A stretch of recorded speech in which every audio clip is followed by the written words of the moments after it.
His punishment, his prize. A werewolf romance story. Opening, Luna's introduction. Hello, my beautiful dreamers.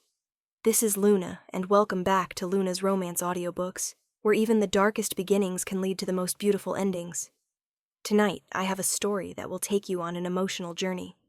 A tale of punishment that becomes passion, of a ruthless king who discovers his heart, and a woman who transforms from prisoner to queen.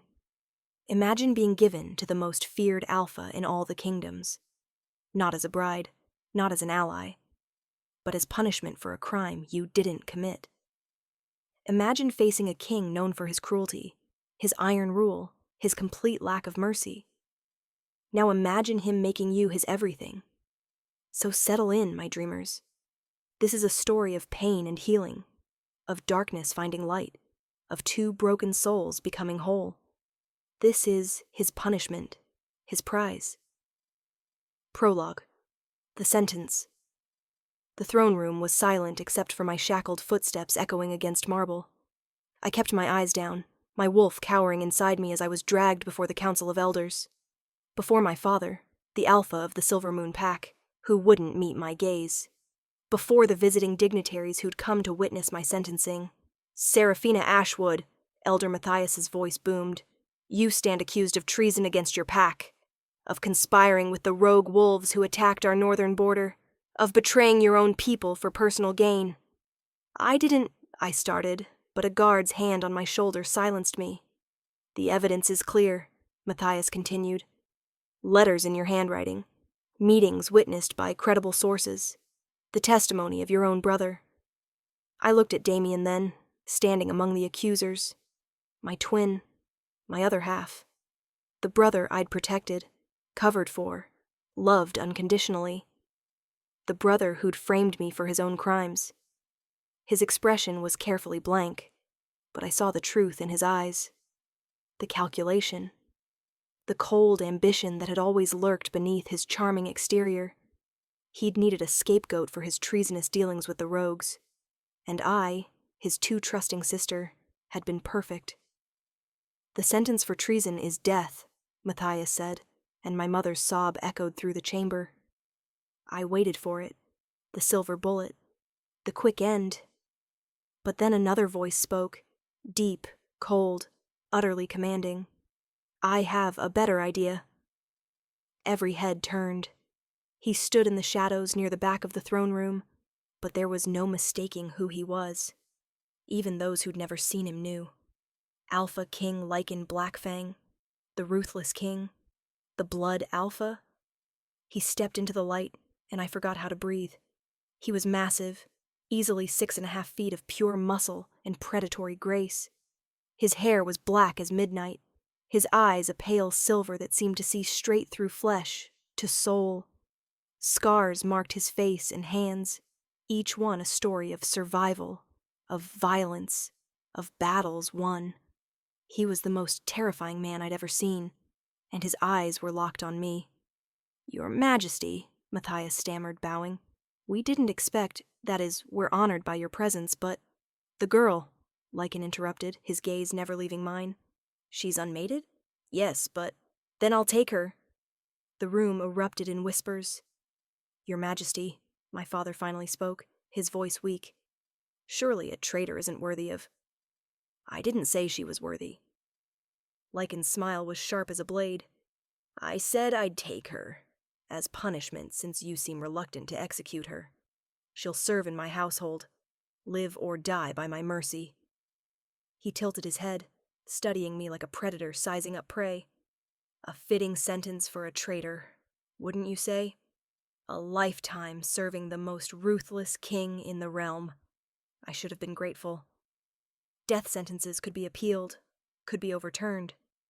This was mercy, even if it came wrapped in cruelty. But looking into those silver eyes, I wasn't sure which fate was worse. It's decided then, Matthias said, relief evident. Executing an alpha's daughter, even a traitorous one, was politically messy. This solved everything.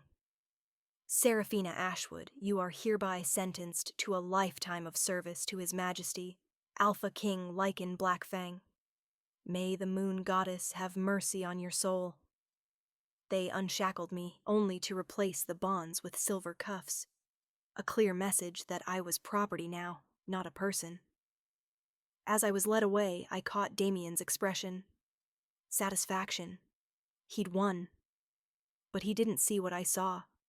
The way the ruthless king watched me, his nostrils flaring slightly as he caught my scent. The way his eyes flashed gold for just a moment before returning to silver. The way his jaw clenched, as if he was fighting some internal battle. I didn't understand it then. I didn't know that the moon goddess had just played the cruelest joke of all. That the ruthless king who'd claimed me as punishment was my fated mate. And that he'd known it the moment he'd walked into that throne room. Chapter 1. The Journey. The carriage ride to the Blackfang kingdom took 3 days. 3 days of silence, broken only by the sound of wheels on dirt roads and the occasional command from the guards. 3 days of sitting across from the king who'd claimed me, his pale silver eyes watching my every move.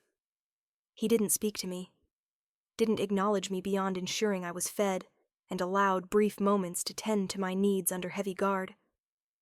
But he watched, always watching. On the 3rd night, we stopped at an inn. I was given a small room, sparse but clean, with guards posted outside my door. I was washing my face in the basin when I caught his scent. Cedar and ash and something wild, untamed. It wrapped around me like smoke, making my wolf stir for the first time since my sentencing. I turned to find him in my doorway, filling the frame with his presence. "Your Majesty," I said, dropping into a curtsy despite the silver cuffs weighing down my wrists. "I didn't hear you knock." I didn't. He stepped inside, closing the door behind him. My heart hammered. We were alone, completely alone. And he was the most dangerous man in the realm. "Please," I whispered, hating the tremor in my voice. "Whatever you're going to do." "What do you think I'm going to do?" His head tilted, curiosity rather than threat in his expression. "I don't know. Punish me? Use me? You claimed me from my pack. I'm yours to do with as you please." Something flickered in his eyes. "Is that what you think? That I claimed you for that? Why else would you save a traitor from execution?" He moved closer, and I forced myself not to retreat. Forced myself to hold his gaze even as my wolf whimpered at his proximity. "Tell me something, Seraphina Ashwood," he said softly, dangerously. "Did you do it? Did you betray your pack?" The question caught me off guard. "Does it matter?" "Answer me." "No." The word came out stronger than I felt. "I didn't betray anyone. My brother." I cut myself off. What was the point? No one had believed me before. Why would this ruthless king be different? "Your brother framed you," Lycan finished. "I know." I stared at him. "What?" "I've had my spies watching the Silver Moon Pack for months. Your brother's dealings with the rogue wolves weren't as secret as he thought." His expression was unreadable. "I know you're innocent." "Then why—" I couldn't finish the question. "Why claim me? Why take me from my home?" "Because the alternative was watching them execute an innocent woman." His hand reached out, his fingers ghosting over the silver cuffs on my wrists. Where his skin touched mine, heat sparked. "And because the moment I walked into that throne room and caught your scent, I knew." "Knew what?" His eyes met mine, and I saw it. The flash of gold, the wolf rising to the surface. "That you're mine." The word hung between us, loaded with meaning I was afraid to unpack. "I don't understand." "You're my mate, Seraphina." His voice was rough, like the admission cost him. "My fated mate. The one the moon goddess chose for me." I took an involuntary step back. "No, that's not— You're the ruthless king. You're cruel and violent and you're a convicted traitor," he interrupted, something like dark humor in his tone. "Seems the goddess has a twisted sense of humor." "This can't be real." "It is." He held out his hand. But here's what you need to understand, little traitor. I didn't claim you to be my mate. I claimed you as punishment, as your sentence demanded. What we are to each other, that's irrelevant. Irrelevant? I don't do mates. I don't do love. I don't do any of the sentimental nonsense that weakens a king. His expression was ice. You'll serve in my household as planned. You'll obey my commands. You'll live or die by my mercy. The mate bond changes nothing. But even as he said it, I saw the lie in his eyes, felt it in the way his hand trembled slightly before he pulled it back. The mate bond changed everything, and we both knew it. Get some sleep, he ordered, turning toward the door. We reach the capital tomorrow. Your new life begins then. He was at the threshold when I found my voice. Why? I called out. If you don't want a mate, why save me at all? Why not let them execute me and be done with it? He paused, his back to me, tension in every line of his massive frame. Because the thought of you dying made my wolf want to tear apart everyone in that throne room. His voice was barely above a whisper. And I've learned not to ignore my wolf's instincts when they're that strong. Then he was gone, leaving me alone with the scent of cedar and ash and the terrifying realization that my life had just become infinitely more complicated. I was mated to the ruthless king. And he'd just made it clear that he'd rather die than claim me. This was going to be a nightmare. Chapter 2. The Blood Palace. The Blackfang Palace was aptly named. It rose from black stone, all sharp angles and imposing towers, perched on a cliff that overlooked a valley of perpetual mist. Everything about it screamed danger, power, dominance. Just like its king. I was taken to the servants' quarters, a vast network of rooms beneath the main palace where the staff lived and worked. My room was small but surprisingly comfortable, with a real bed and a window that looked out over the gardens. You'll start in the kitchens, the head housekeeper, a stern beta woman named Helga, informed me. 6 in the morning until 8 at night. You'll take your meals with the other servants. You'll speak when spoken to and stay out of His Majesty's way. Understand? Yes, ma'am. She studied me with sharp eyes. You're the traitor from Silvermoon. Not a question. News traveled fast. I started, then stopped. What was the point? Yes, I'm the traitor. His Majesty doesn't suffer fools or failures. Work hard, keep your head down, and you might survive. She turned to leave, then paused. And stay away from the king's chambers. He values his privacy above all else. I worked in the kitchens for 2 weeks without seeing Lycan once, but I felt him constantly through the bond I was trying desperately to ignore. Felt his presence in the palace like a lodestone pulling at my soul. Felt flashes of his emotions. Rage during what I assumed were council meetings. Satisfaction after what might have been training sessions. And sometimes, late at night, a bone-deep loneliness that made my heart ache. The other servants were kind enough, though wary. I was the traitor, after all. The criminal their king had claimed as punishment. Only one person seemed determined to befriend me. You're doing it wrong, a cheerful voice said behind me as I scrubbed pots on my 3rd week. I turned to find a young Omega woman with wild red curls and a mischievous smile. I'm sorry? The pots. You're scrubbing against the grain. Here. She took the brush from my hand, demonstrating. See? Much easier. Thank you. I'm Rowan, she grinned. Kitchen assistant, general troublemaker, and apparently the only person in this entire palace willing to talk to the infamous traitor. Despite everything, I smiled. Seraphina? Though I suppose you already knew that. Everyone knows that. You're all anyone can talk about. She lowered her voice conspiratorially. The king's never brought anyone back from a sentencing before, and certainly never someone who smells like... She trailed off, her eyes widening. Like what? I asked. Like his mate. I nearly dropped the pot. How did you... Please, every wolf in this palace with a functioning nose can smell the bond between you two. It's like, she made a gesture, like lightning in a bottle, crackling and dangerous and impossible to ignore. He doesn't want me, I said quietly. He made that very clear. What the king wants and what he needs are two very different things. Rowan leaned against the counter, but I'll warn you, don't expect him to make it easy. Lycan Blackfang became ruthless for a reason, and that reason is buried so deep, I don't think anyone knows the whole story anymore. What do you mean? She glanced around, making sure no one was listening. He wasn't always like this. Cold, brutal. Apparently, years ago he was different.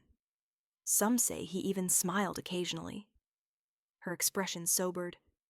But something happened. Something bad enough that he locked his heart away and became the king everyone fears. What happened? No one knows for sure. But whatever it was, it broke something in him. Rowan squeezed my hand. So if you're hoping your mate bond will soften him, don't. That man doesn't do soft. He doesn't do vulnerable. He does power and control and nothing else. I should have heeded her warning. But that night, when I felt a pull through the bond so strong it physically hurt, I found myself following it like a moth to flame, through the servants' passages, up the stairs I wasn't supposed to climb, into the wing where the king's chambers resided. I found him on a balcony, staring out at the mist-shrouded valley below.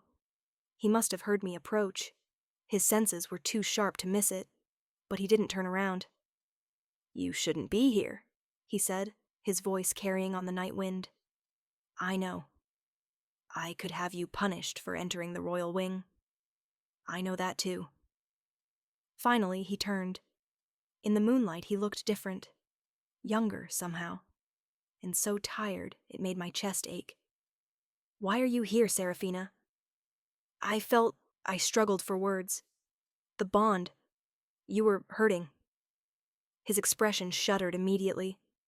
"I don't hurt. I don't feel. And you certainly shouldn't be feeling anything through a bond I haven't acknowledged." "Too late. I do feel it. I feel you." I stepped closer, drawn by forces I couldn't name. You can deny it all you want, but it's there. Between us.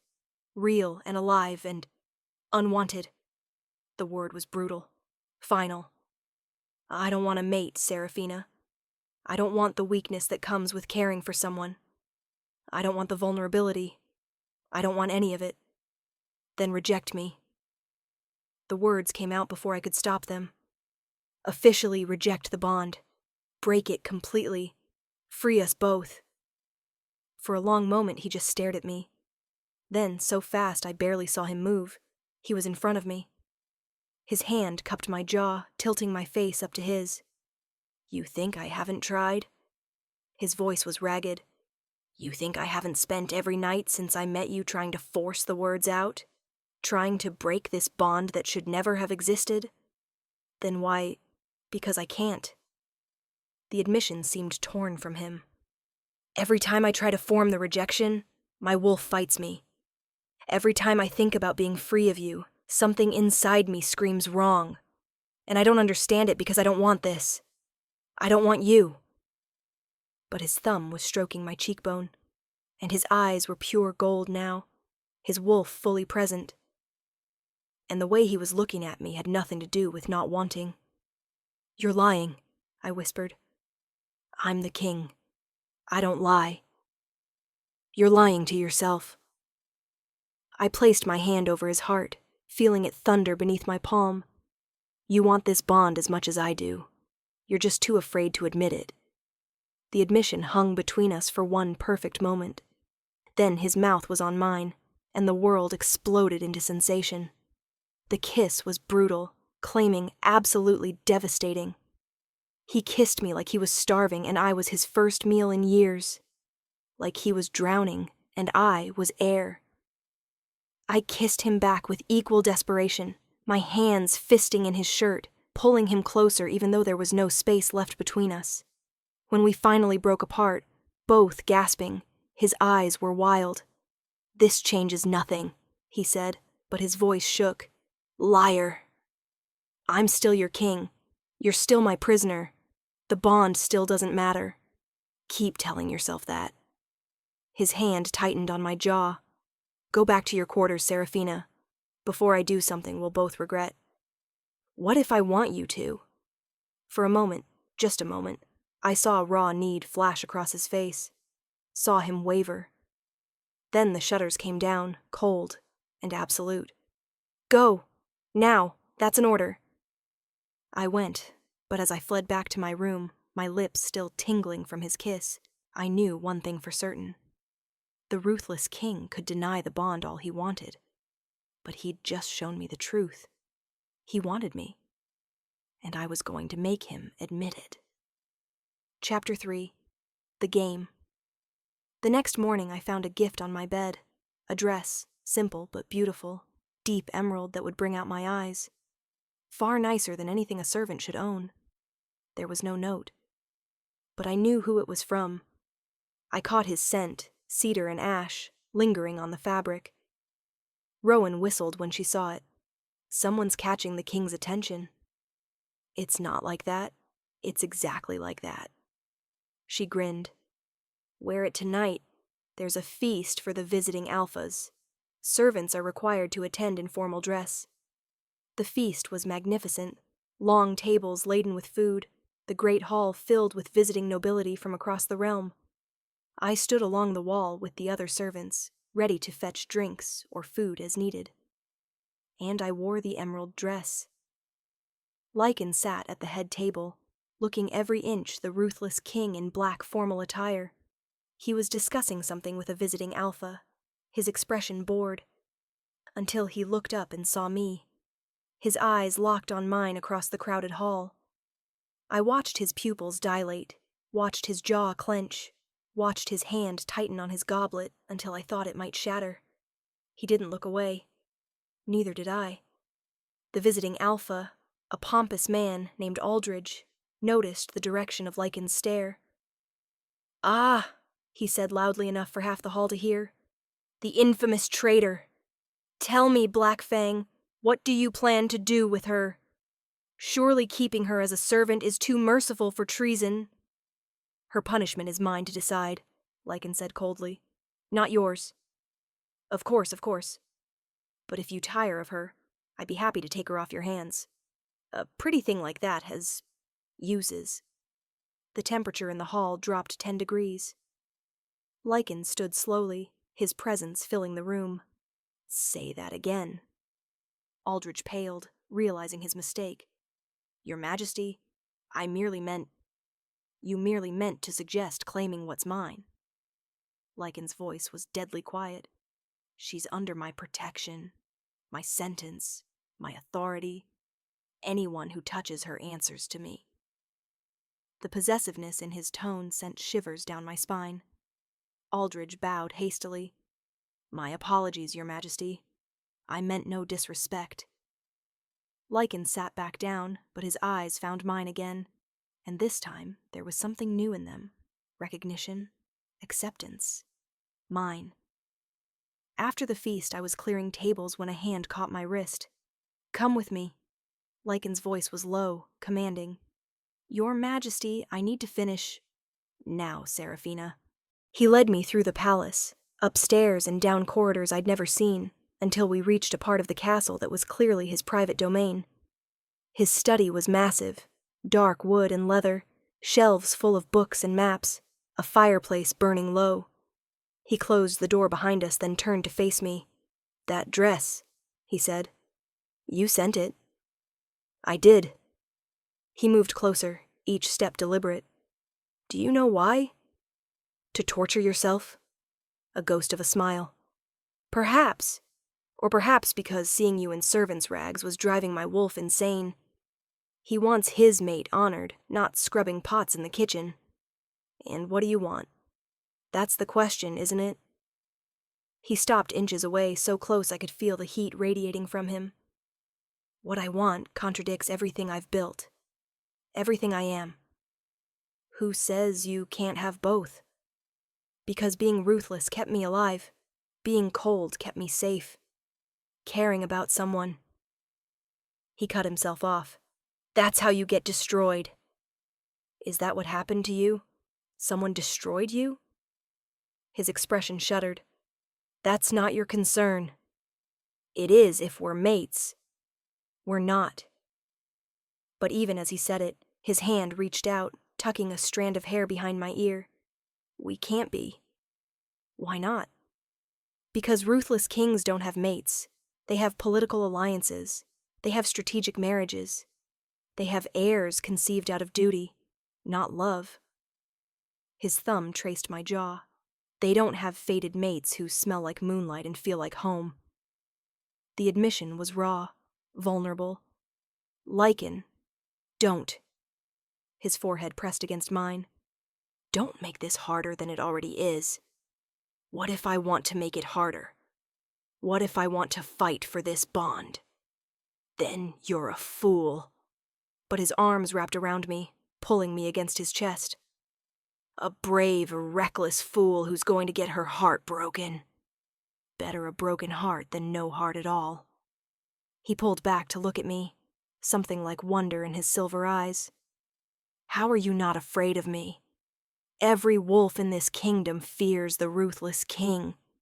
But you challenge me, push back, refuse to submit. Maybe because I see past the ruthless king. My hand rested over his heart. I see a man who's been hurt so badly he's afraid to ever feel again. A man who saved an innocent woman from execution even though he didn't have to. A man who sends gifts to his mate even though he's trying to deny the bond. You don't know what you're talking about, don't I?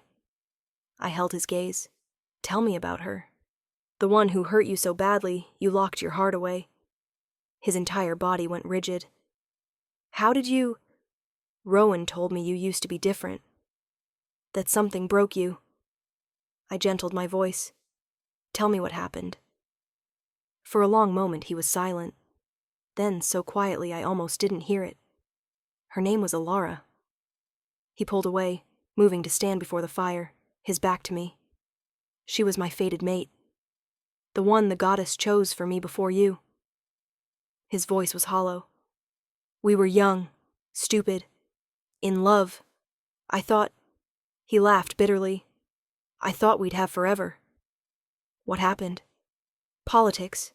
My father arranged a marriage to a princess from a neighboring kingdom, a strategic alliance to prevent war.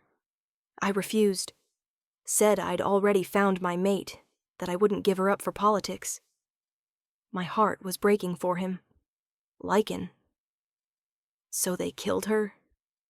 The words were flat, dead. The night before I was supposed to choose between Alara and duty. Someone poisoned her. Made it look like an accident. He turned to face me then, and I saw the devastation in his eyes. I never found proof, but I knew.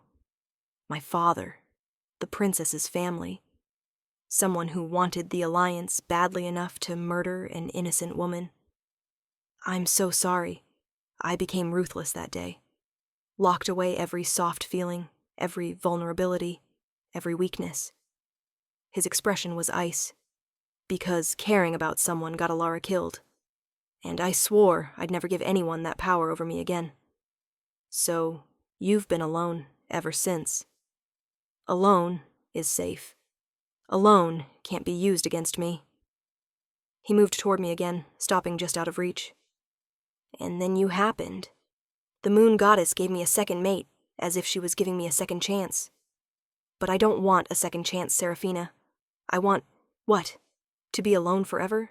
To never feel anything? To lock yourself away in this palace, like you're the prisoner, instead of me? Better that than watching you die because you were unfortunate enough to be mated to me. The words hung between us, raw and true. You can't protect me by pushing me away, I said softly. I can try. And you'll fail, because the bond is already there, Lycan. Whether you acknowledge it or not, whether you want it or not, it exists. We're connected. And nothing you do will change that. He stared at me for a long moment. Then, with a sound between a growl and a groan, he closed the distance between us. You're going to be the death of me, he murmured against my lips, or the making of you. This kiss was different from the first, still passionate, still desperate, but with something softer underneath. Something like hope. When we parted, he rested his forehead against mine. I can't promise you love, he said quietly. I can't promise you a fairy tale. All I can promise is that while you're under my protection, nothing will harm you. Even if I have to burn the entire realm to keep you safe. That's enough, I whispered. For now, that's enough. But I was lying. Because I didn't want protection. I wanted his heart. And I was going to fight for it, no matter what it took. Chapter 4. The Threat. 3 weeks after that night in the study, everything changed. I woke to chaos. Guards running through the halls, servants whispering frantically, the palace on high alert. What's happening?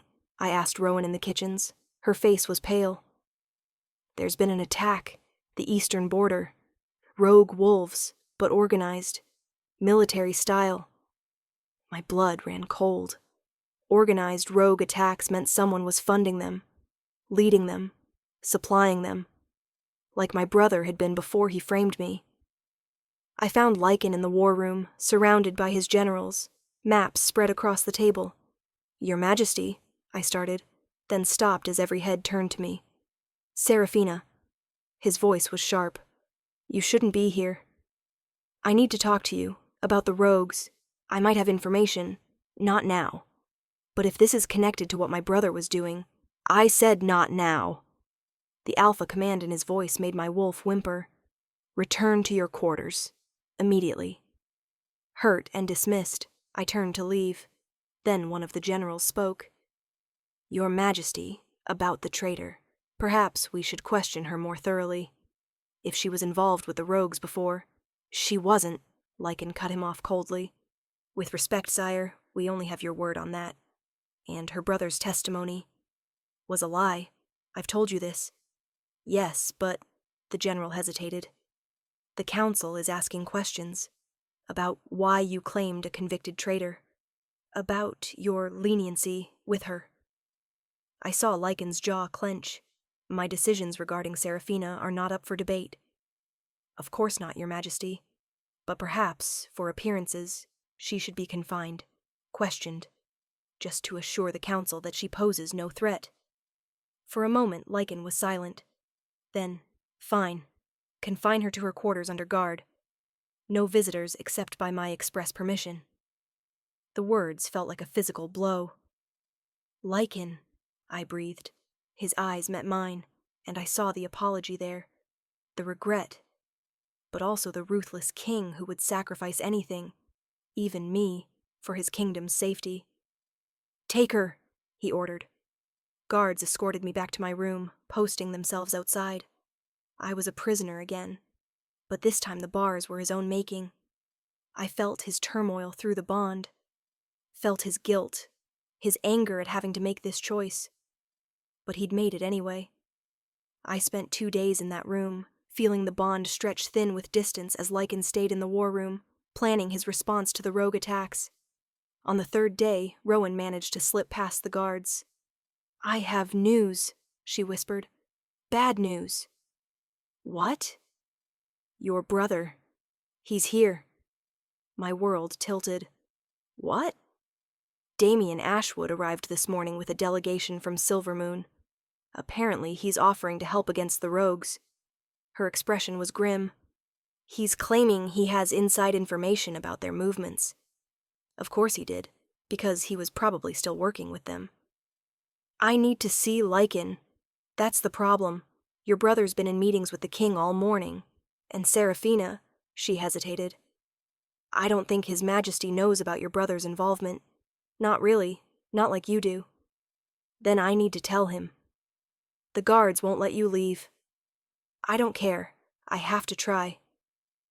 But when I reached the door, the guards blocked my way. King's orders, one said. You're confined until further notice. This is an emergency. No exceptions. I felt Lycan through the bond, felt his presence somewhere in the palace, tantalizingly close but unreachable. and I felt something else. A wrongness, a danger approaching. That night I dreamed. Alara stood before me, beautiful and ethereal, her throat torn out. "He'll never survive losing another mate," she whispered. "Protect him, even if he won't protect himself." I woke with a start, my heart racing. Something was wrong. The bond was screaming warnings, my wolf clawing to get out. Then I smelled it. Smoke. The palace was on fire. I ran to the door, pounding on it. "Fire! We need to evacuate!" The guards opened the door, their expressions panicked. "Get to the courtyard." But I was already running the other way. Toward the king's chambers, toward Lycan. The smoke was thick, the heat intense. I wrapped my dress over my nose and mouth, following the bond like a lifeline.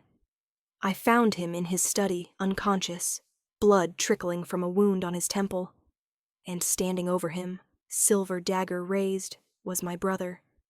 "Hello, sister," Damien said with that charming smile I'd once loved. "Fancy meeting you here." "What did you do?" What I should have done months ago. The rogue attacks were just a distraction. A way to get close to the ruthless king. He gestured to Lycan's prone form. "He's been drugged. Won't wake for hours. Long enough for the fire to kill him and everyone in this wing." "Why?" "Because Blackfang discovered too much about my operations. Because he was planning to expose me to the council." Damien's smile faded. "And because killing him while you're here? That frames you perfectly. The vengeful traitor who murdered her captor. No one will question it. You're insane. I'm ambitious. There's a difference." He raised the dagger. "Goodbye, sister. Try not to haunt me too much." He lunged. I dove, not away from him, but toward Lycan. The dagger meant for the king's heart pierced my shoulder instead. The pain was blinding, but I didn't care. I threw myself over Lycan's unconscious body, shielding him with mine. "You idiot!" Damien snarled, raising the dagger again. "You're choosing him? After everything? He doesn't even want you." "He's my mate," I gasped. "I'd die 1,000 times before I let you touch him." The dagger descended, and then Lycan's hand shot up, catching Damien's wrist with crushing force. His eyes opened, pure, molten gold, and the growl that came from his throat was primal. "No one," he said softly, deadly, "touches my mate."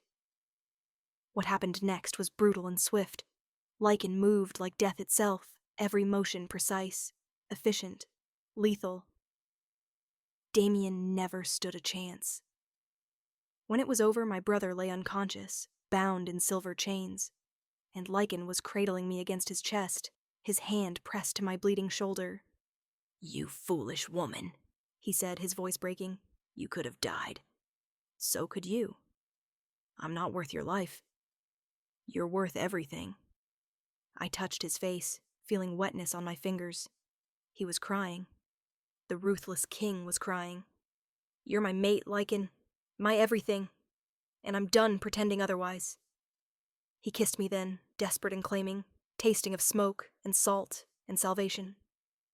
"Mine," he whispered against my lips. "You're mine, Seraphina. My mate. My heart. My everything." "Yours," I agreed. "Always yours." The palace guards burst in, extinguishing the last of the flames, securing the unconscious Damien. But I barely noticed. Because the ruthless king was holding me like I was precious. Like I was his whole world. Like he'd finally stopped running from what we were. "I love you," he said, the words rough but true. "I've loved you since the moment I saw you, and I'm sorry. I'm so sorry I made you doubt it." "I love you too," I whispered, "even when you're being an idiot." His laugh was watery but genuine. "My fierce, brave mate." "Your punishment," I corrected softly. "No." He kissed my forehead, my cheeks, my lips.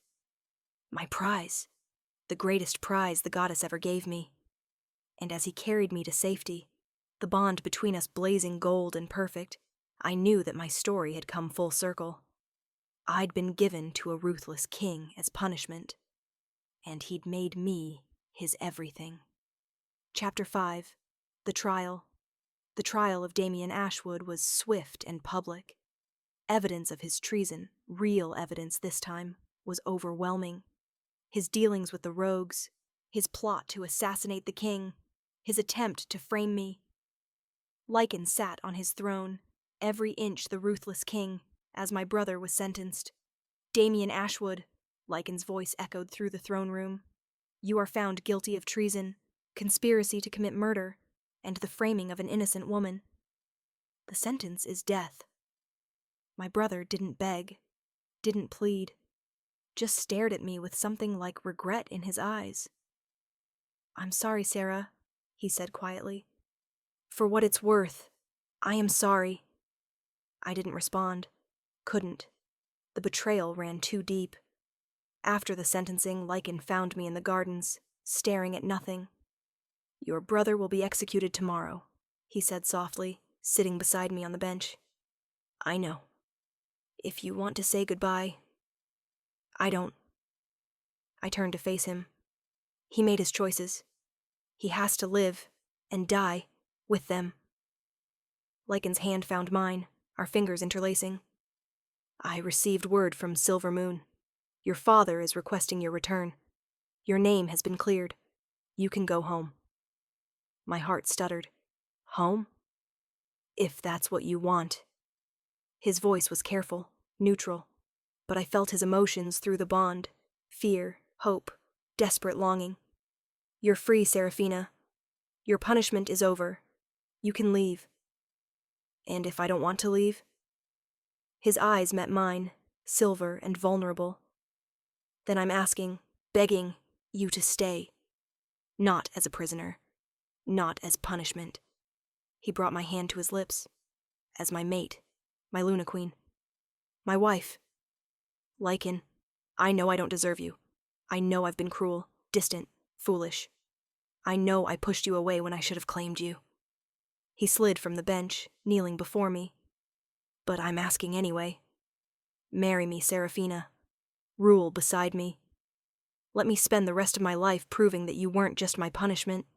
You're my salvation. Tears blurred my vision. You really are terrible at romance. His laugh was shaky. Is that a yes? It's a yes, you ridiculous man.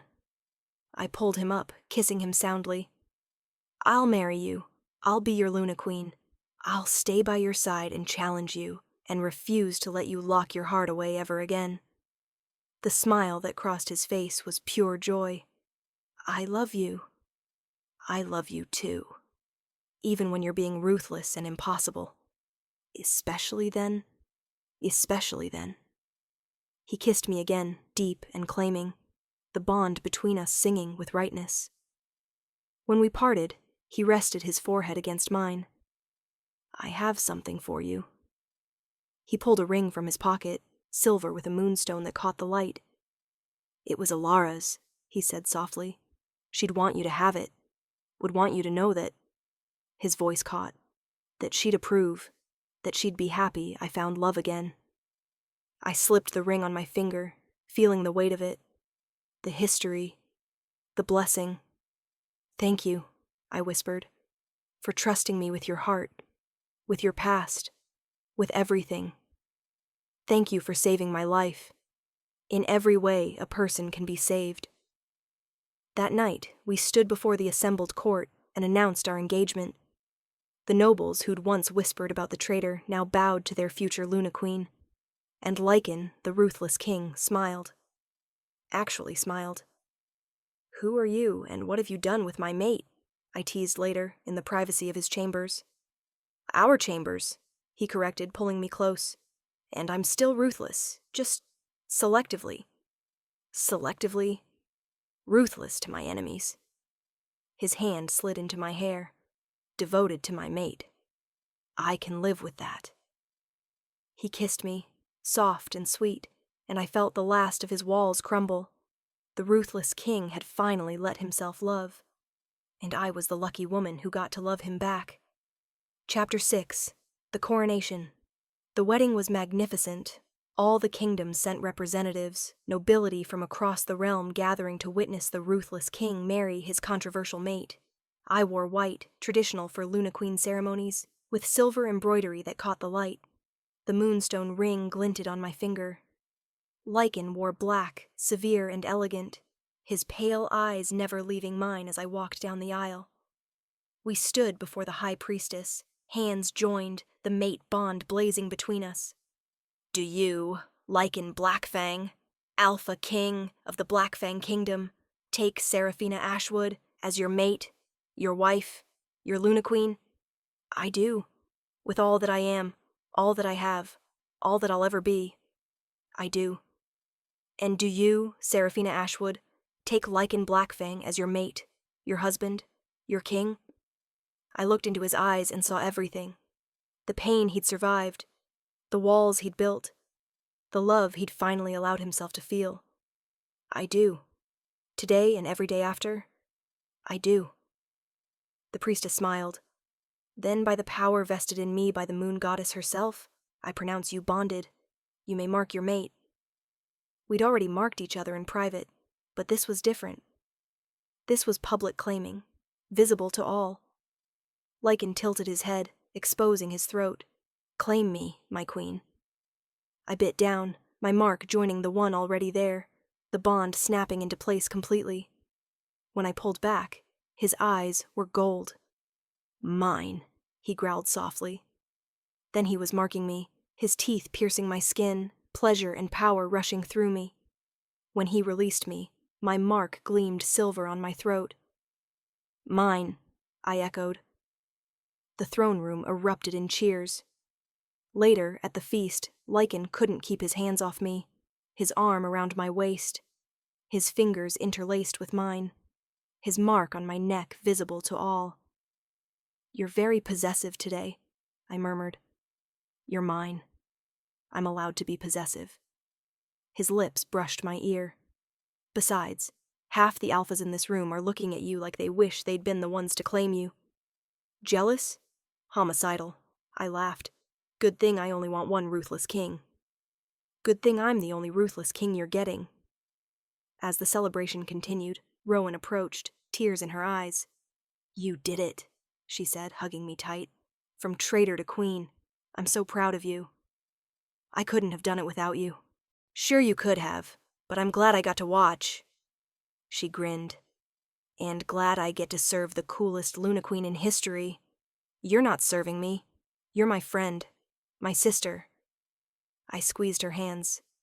And I'm making you my lady-in-waiting. Official title. Official chambers. The works. Her eyes widened. Seraphina. That's an order. From your queen. She laughed through her tears. Yes, your majesty. As night fell, Lycan led me to the balcony where we'd first kissed. Happy? He asked, pulling me against his chest. Deliriously. Good. He was quiet for a moment. I never thought I'd have this. A mate. A partner. Someone who sees past the ruthless king to the man underneath. The man underneath is pretty amazing. The man underneath is yours. Completely. Irrevocably. His hand rested over my heart. You saved me, Seraphina. In every way possible. We saved each other. Perhaps we did. We stood there in the moonlight, the bond between us perfect and true, and I thought about the journey we'd taken, from prisoner and captor, to mates, to husband and wife, to king and queen.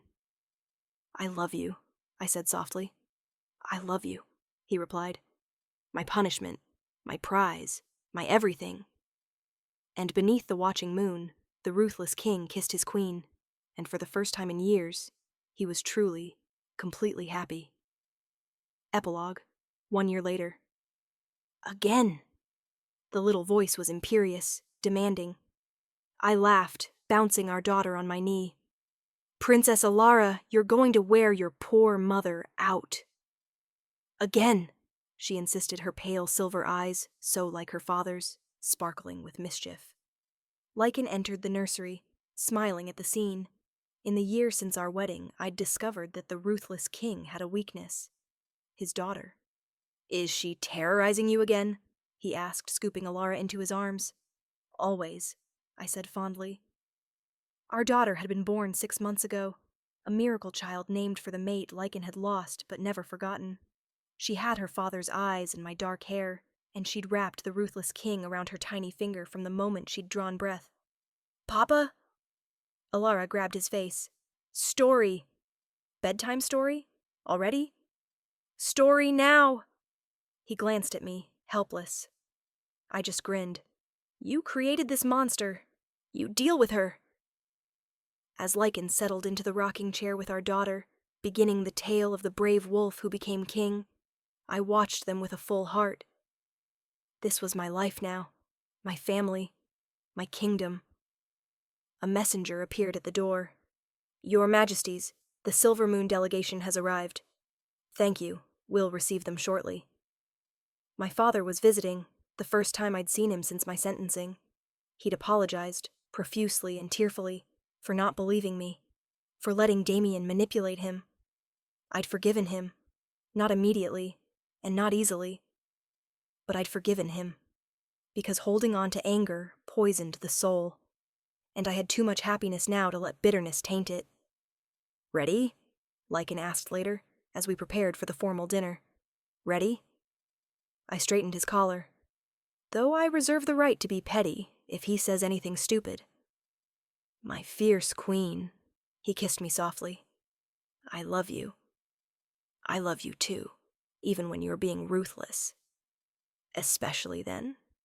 Especially then. The dinner went well. My father met his granddaughter and cried.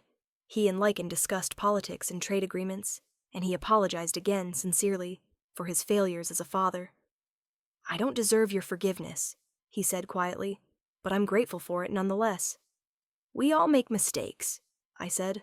What matters is what we do after. After they left, Lycan and I stood on our balcony, the same one where everything had changed a year ago. Do you ever regret it? I asked.